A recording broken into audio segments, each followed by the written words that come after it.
Hey, parece que te estás peleando con todos últimamente. ¿Por qué no te tomas unas vacaciones, un viaje? ¿Por qué no te vas que no quiero hablar con vos?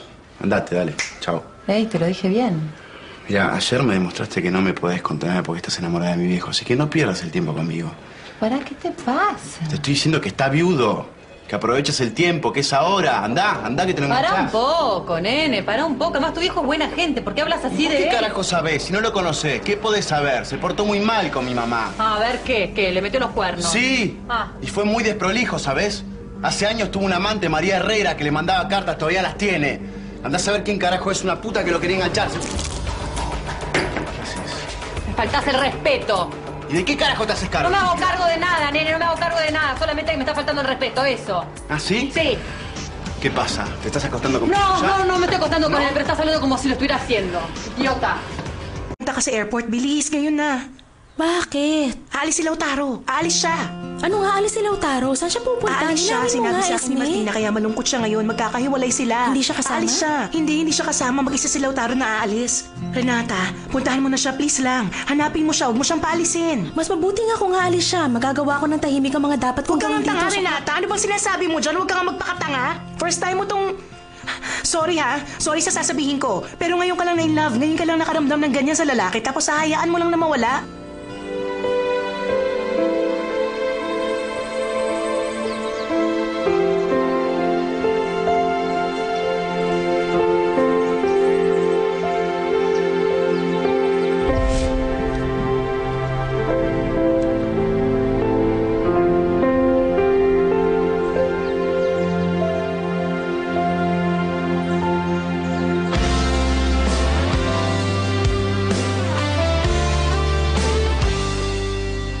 Ikaw ang himo lang yun.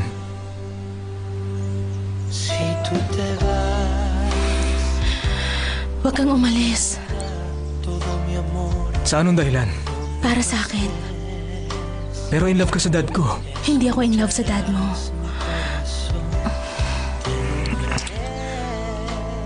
Walang ibig sabihin ng halik. Gusto mo pang marinig yon? Gusto kong sabihin mo sa akin. I love you.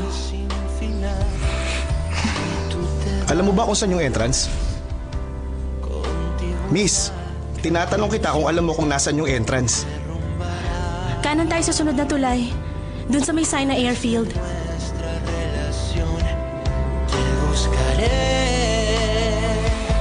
Mirando al cielo azul, te llamaré, cantándole a la luna. Si tú te vas, no tendré luz ni oscuridad. Si tú te vas, un triste silencio se oirá. Si tú te vas.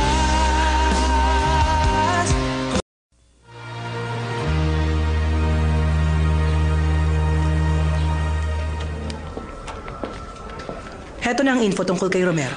Hi. Very good, Marcia. Maraming salamat. Uribe Real. Hernan, ikaw pala. Bakit? Si Lautaro? Wow, that's great. So, hinihintay mo siya sa airport. Okay. Pakisabing miss na namin siya. Na mahal namin siya at hinihintay namin siya. Okay, bye. Tumunog na ang elevator. Ready na kayo. Ay, eto na nga siya! Hello, Esther. Paano mo nalaman ako yan, ha? Naamoy ko kagad ang kapagian mo. Sexy mo pa rin. Walang pinagbago. Ang sarap pa rin. Abel, kamusta? Pumayat ka yata, Lautaro. Pumayat ka nga pero Talaga? bagay naman. Teka lang, okay lang ba ang pakiramdam mo? Okay lang ako. Sakit niyan? Ano ka ba, Bakit mo Mabel? natanong? Nasaan na pala sila? Para kasing haggard ka. Feeling ko 50 years ka na wala dito. Alam mo ba yon? Hindi, 3 months. Pero nakapag-isip kayo, di ba? Pero matagal yung 3 months. Sinabi mo Tama, pa. tama. Lautaro! Oh! Welcome back! Okay ang tsura ko ngayon, ah. Ikaw Enjoy rin. ka sa bakasyon? Aba, oo naman. Welcome back. Kumusta? Okay Ganda lang, mo. thank Nasaan you. ang toast natin? Tandaan mo pa ba ako? Hoy. Ikaw talaga. Hi, sir. Welcome back. Ang Thank you, hapon pa thank rin you. talaga. Kamusta ho? Herman, Yan. mabuti. Lalo Salamat. ka pumugi, ah. Lautaro, itong bakso mo. Excuse me. Kakatuwa. Sige, Champagne mag-cheers na para sa tayo. inyong dalawa. Nandito ba lahat? Toast tayo. Hindi mo masama to. Salamat. Wala akong jet Barbara. lag. Lautaro, sweetheart. Meron pa si Abel? Welcome back. Attention Welcome muna. back. Para naman matuwa kayo sa pagbabalik ko, naisip kong magdala ng konting gift sa bawat isa sa inyo. Okay ba yan? Nakintay niyo ako bago kayo mag-cheers. Ngayon, Walang glass si Abel. Bigyan niyo naman siya. mag-share na lang kami dalawa. Okay, sige. That's good, Esther. Hi. Hi, kumusta? Good. Ikaw? Same here. Good. Hello? Hi, sir.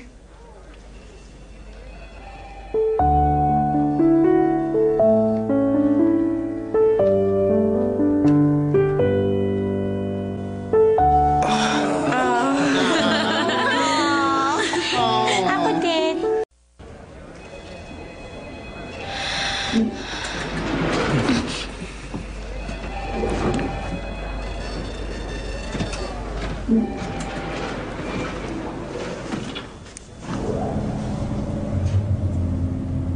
Renata Medina. Munti ko na makalimutan. Heto nga pala para sa'yo. Hindi mo tatanggapin? Binili ko to para lang talaga sa'yo. Maniwala ka.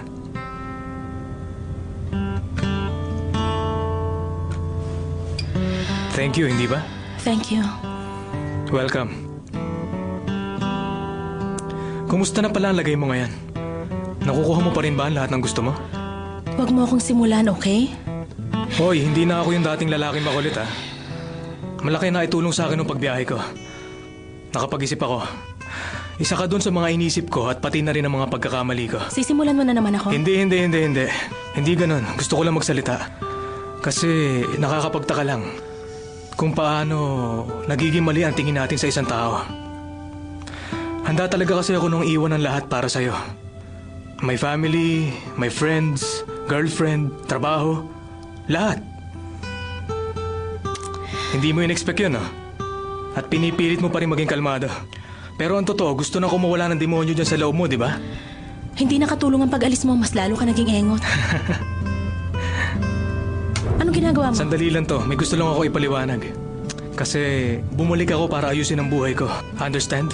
Oo, pero wala akong pake kung gusto mo mang ayusin ang buhay mo o hindi. Kung umalis ka man o hindi, walang halaga sa akin yun. Magkakaroon yun ng halaga sa'yo kasi bumalik ako para bawiin ang posisyon ko sa company. Sa friends ko. Sa lahat ng mga taong nakatrabaho ko, talaga na-miss ko. At nangako akong poprotektahan ko sila mula sa mga masasamang tao. Ako ba yung tinutukoy mong masamang tao? Yes. Yes. Alam mo kung bakit? Kasi matalino ka, seductive ka, pero sobrang sama. Sobrang sama mo talaga. Pera at kapangyarihan lang naman talaga ang habol mo, hindi ba? Alam mo kung anong totoo? What? In love kasi ako sa father mo. At doon ka naiinis, kaya mo ako inaaway. Tapos na ang kahibangan ko sa'yo, kaya kahit ano sabihin mo, hindi na ako maapektuhan. At saka hindi ka in love kay Dad, sasabihin ko sa'yo kung anong ginagawa mo. Tandaan mo yung golf tournament? Doon nagsimula yon. Doon ka nagsimula umiksena dahil wala talagang coincidence. Well, naniwala sa'yo si Dad, okay lang yun. Mahal ko ang dad mo. No, you don't love my father. Ang sabihin mo, in love ka sa bank account ng dad ko.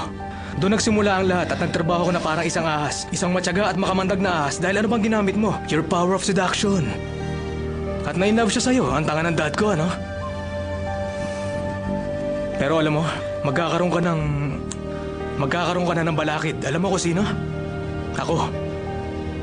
Hindi ko nahahayaang mabaliw pa sa'yo ang dad ko. Isinusumpa ako sa'yong guguluhin ko ang lahat-lahat ng plano mo. Babagsak lahat ng pangarap mo.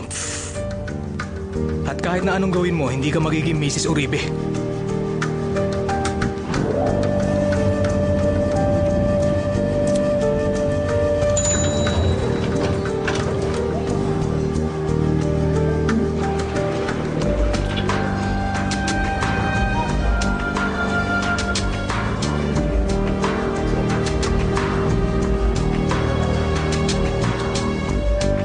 Widow Spider? Garapalan na, ha?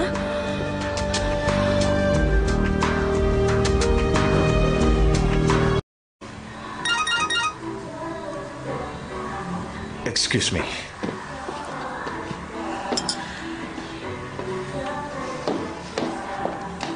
Pinapakita ngayon sa TV yung nangyaring krimen kanina. Buti na lang napakawalan namin ng mga hostage. Good job. Ang importante, walang nasaktan. Nakakausap natin ngayon ang isa sa mga hostage. Anong nararamdaman mo ngayon, miss? Hindi ako okay. Hanggang ngayon kasi natatakot pa rin ako. Nanganib ba ang buhay mo? Oo, laging nasa panganib ang buhay ko. Buti na lang niligtas niya ako. Isa nakakaalarma Tigilan at niyo ako sa mga nakakatakot. Statement mo. Tatanungin ka rin naman nila sa korte, kaya lang mas maganda kung alam mo na yung mga itatanong nila sa'yo para Oo, mas tama mapaghandaan ka. mo. Dapat mapaghandaan ko na ang mga bagay na itatanong nila sa akin. Okay. Gusto mo bang pumasok sa loob para mapag-usapan natin? Okay. Okay. Sige. Pakisara ng pinto para makapag-usap tayo.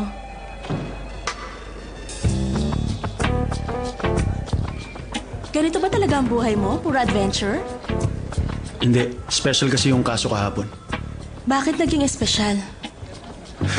Dahil napakaganda ng babaeng na hostage kahapon. Maraming salamat. Alam mo, ngayon lang ko nakakilala ng isang pulis na katulad mo. Paanong katulad ko? Isang matapang at gwapong pulis? Iniligtas mo ang buhay ko. Kaya ko yung gawin ulit. Hindi ko gusto na may nasasaktan dahil sa akin. Hindi ka basta simpleng babae. Sa tingin ko, isa kang taong maraming personalidad. Sa totoo lang, takot na takot ako kahapon. Buti na lang dumating ka. Oo nga pala, ano yung tungkol sa statement na sinasabi mo? Baka ipatawag ka nila ngayon o bukas. Gusto ko lang sabihin nandito lang ako at susuportahan kita. Mas okay nga siguro kung nandun ka. Malaking tulong yon para sa akin. Ayoko sanang makagulo sa buhay mo. Baka kasi may boyfriend ka na o kaya special Wala na. akong boyfriend o dinidate man lang. Yun ang totoo. Okay. Morning, Lorenzo. Good morning. Gumagawa ako ng mga presentation. Lumabas lang ako para batiin ka ng good morning. Thanks. Balik na uli ako. Sige, go ahead. Excuse me. Mo rin ba akitin yung pulis kanina? Hindi ko alam ang pinagsasasabi mo. Talaga? Narinig ko lang kanina na gusto niyang inililigtas ang magagandang babae at sinabi mo naman ngayon lang ako nakakilala ng gwapong pulis sa katulad mo. Ang chismoso mo naman. Nakikinig ka sa likod ng pintuan? So, inaamin mo na? Makinig ka, bata. Nandito ako para magtrabaho. Kung pagtitripan mo lang ako, umalis ka na. Anong laro mo? Kailangan mo ng pulis na magliligtas ang buhay mo para maguluhan ka. Alam ko kung anong problema mo. Problema ko? Sige, sabihin mo. Ang tawag dyan ay selos. Nagsiselos ka sa mga lalaking kausap ko. Sumagot ka, di ba nagsiselos ka? Wala akong dapat ipagselos. Kung may nararamdaman ako sa'yo nun, yun ay dahil bago ang mukha mo dito sa opisina, inosente. Tama ka. Pero wala na akong nararamdaman sa'yo. At ngayon, binibigyan mo ako ng love advice dahil isa akong ignoranting babae na Montepillo. Sige, makikinig ako sa'yo. Ano? Hindi totoo yan. Ang tanging babaeng gusto kong makasama sa araw-araw ay si Martina. At ngayon, gusto mong iparamdam sa akin na nagsiselos ako sa girlfriend mo. Sige, baka makatulong yung ginagawa mo. Basta alam ko sa sarili ko, kahit kailan wala akong naramdaman sa'yo. Mabuti naman kung ganon. Mas handa ka nang marinig na magpapakasal na kami ni Martina. Hello, baby. Hi. Sana maging masaya kayo sa kasal nyo. Kailangan ko na umalis. Vanessa. I'll go ahead. How are you? Fine, thanks. Excuse me.